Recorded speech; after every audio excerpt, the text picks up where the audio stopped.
Well, welcome back and thanks again for joining us. It is important to discuss the active role migrants and refugees are taking locally to assist in the stopping of xenophobic attacks.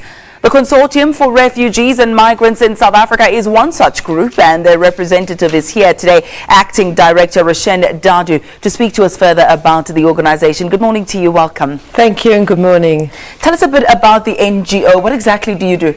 Well, the Consortium for Refugees and Migrants is an umbrella organisation, so we try to bring together everyone that's working in the field of migration, whether that's lawyers or academics or refugee and migrant organisations themselves, community groups, so we can speak together with one voice.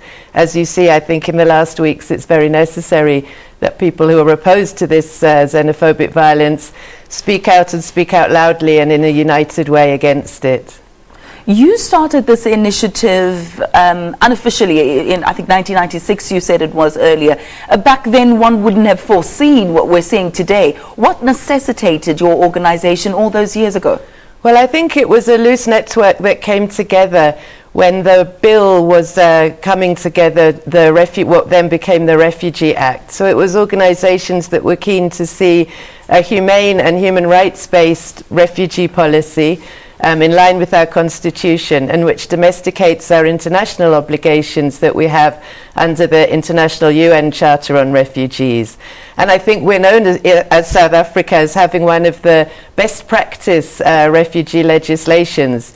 So I think that's something we should bear in mind, that we do have the basis and the policy framework for actually implementing that and implementing a very fair, humane and internationally recognized policy towards asylum seekers and refugees. But what kind of work do you think still needs to be done going forward as a preventative step, so that this is the last of this book and we will close the chapter indefinitely?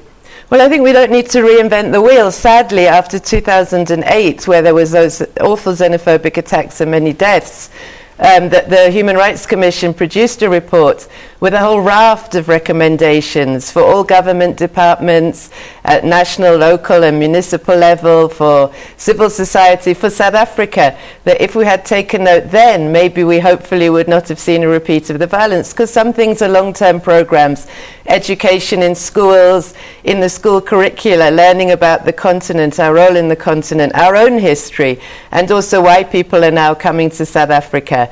Things like that, you know, if after 7 years people had had that kind of education, maybe we would see a different attitude amongst people today. So we hope very much that now we can look back, update those recommendations and try really to commit to putting them in place. The National Action Plan on racism, xenophobia and related intolerances has still not been agreed.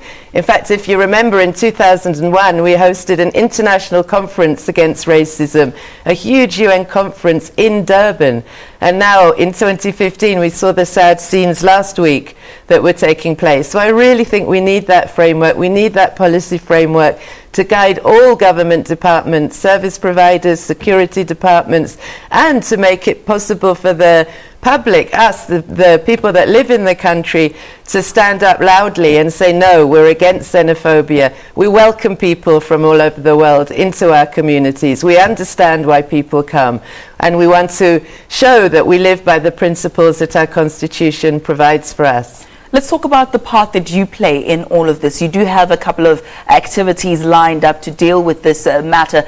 Just elaborate for us, please. Well, it's not just us. What's been amazing, I think, in the last few days has been the outpouring of public expressions of anti-xenophobia, saying, no, we don't agree, we want to stop the violence and we want to stand against it. One of the big things in Gauteng is a march that's happening on Thursday, 1 o'clock at Peter Ruiz Park on Empire Road, Parktown, Hillbrow, where the Premier and the Mayor of Joburg will be participating, where the maximum number of people, I think it's nearly 100 organizations already and individuals have pledged their support. So we get a really good turnout on the streets of the CBD in Joburg and Hillbrow to say we stand with our African brothers and sisters and all non-nationals in our country. We don't agree as South Africans that we should be seen by the world and embarrassed in that way as creating violence against people who we know helped us in our struggle. So we really think that would be a focal point. And there are many other activities. There are lots of communities are having prayer meetings. People are doing all sorts of activities, candlelight vigils. We will be having a list, so we hope that people check on our websites and Facebook pages to see what activities are going on at local level. There are things happening in every neighbourhood, and we really think everyone needs to support that. I mean, I know it's South Africans young and old. The Wits University is also having something today, I believe it is. So everybody getting involved there. But do you think there are some misconceptions or some sort of misinformation about foreigners that needs to be addressed as a matter of urgency? And in your work on the ground, what do you think perhaps is the key factor that needs to be dealt with when it comes to foreigners, that perhaps the perception that South Africans have of them? Well, I think we need to also listen to our communities, and our communities include non-nationals and South Africans. And we need to find ways to reduce the fear on the part of the non-nationals to open up to the communities, to feel they can trust people and tell their stories, because I think once you hear people's stories, you change your mind about these misconceptions.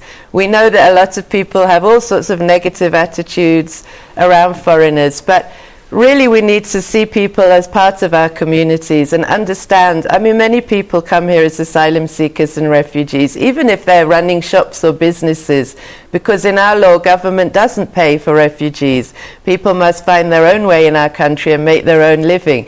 So even if you see people running a shop or selling things on the pavements, it doesn't mean that they're not also having suffered often incredible hardships in their own country, fled, made awful journeys through the continent to arrive. So we really need to listen to people, and I think once you make those personal connections, you start to change your mind that people are different, are here to cause harm or trouble, and see that people are contributing towards our country and our continent in many different ways. Wonderful. And I like the idea of having that information being both ways, so also hearing from the locals and what their opinions are of their situation and what their concerns are, as well as foreign nationals. So let's try and keep those channels of communication open. The Consortium for Refugees and Migrants in South Africa's acting Director Roshan Dadoo, thank you so much for having joined us, and we'll leave it there, at least for now.